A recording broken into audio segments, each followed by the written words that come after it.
third war you talk about, this civil war in Iraq, really is a victory for Abu Musab al-Zarqawi. It's what he wanted all along. Absolutely. As he spelled out from the very, very beginning, what he believed was that if we attack the Shia, they'll be forced to respond. Then this sleeping giant, the Sunni sect of Islam, will be forced to rise up.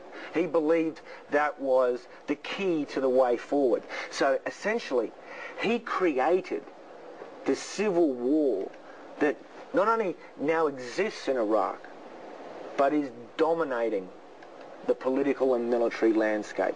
This is Zarqawi's legacy. And nowhere do we see that more than in Baghdad itself? Baghdad is the central battleground for the civil war. Now, we see US military commanders herald the fact that, by and large, the sectarian violence is only limited to the capital and 30 miles around it. Well, that's all it would ever be. That in itself is no success, and that is no indication of the nature or size or implication of the civil war. Why? Because in the rest of the country, the sects essentially live alone.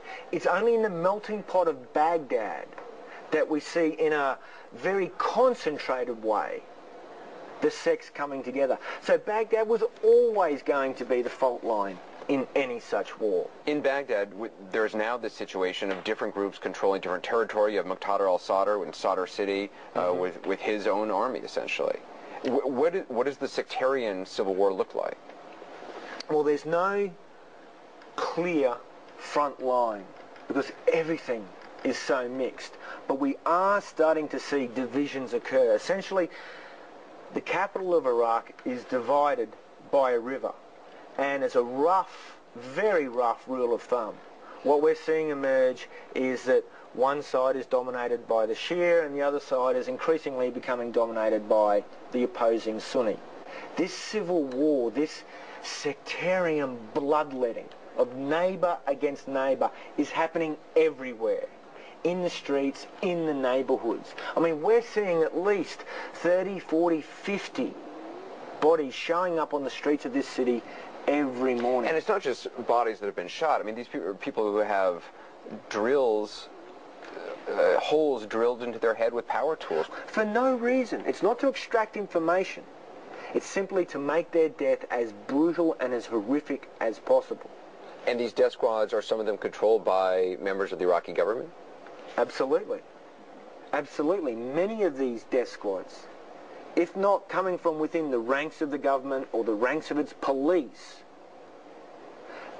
are certainly associated with them or attached with them, are facilitated by elements of the government.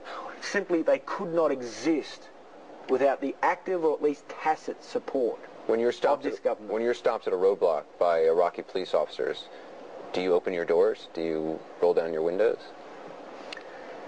Like ordinary Iraqis, when you turn a corner on a street in the capital of Baghdad and suddenly you're confronted by a police or army checkpoint, you have no idea who these men really are. They may be in legitimate police uniforms, legitimate police vehicles, legitimate police identification. But that could quite simply be a death squad. So everyone who moves in this city is rolling the dice every time they set foot outside of their home. And indeed, for many people, even sitting in their homes is not safe, because police-run death squads or Sunni extremist death squads can enter homes and drag people out. Nowhere is safe, and you don't know who anyone is. I've been to Iraq for all the elections. The administration keeps pointing to these elections as a sign of success. Have the elections have any impact to lessen the violence, or have they? Not in the slightest. Not in the slightest. In fact, one can argue, as the Sunnis do, is that it's the democratic process that has helped fuel this sectarian conflict. The Shia population of Iraq is in the majority. So clearly in the democratic elections, it's they who dominated. It's they who won most of the seats in the parliament. So it's they who are able to have the whip hand in forming the government. Essentially, this is a Shia-led government. To the Sunnis, they see this as America entrenching the power of the Shia and clearly its main supporter, Iran. So to them, this was a battle line. This is one of the reasons that they say they've had to take up arms, not just against the government and the despots, but also against the Americans. So this is what we've seen.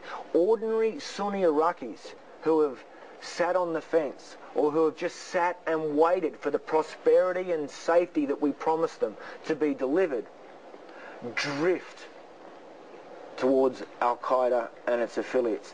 They've got to the point where they feel they have no other choice.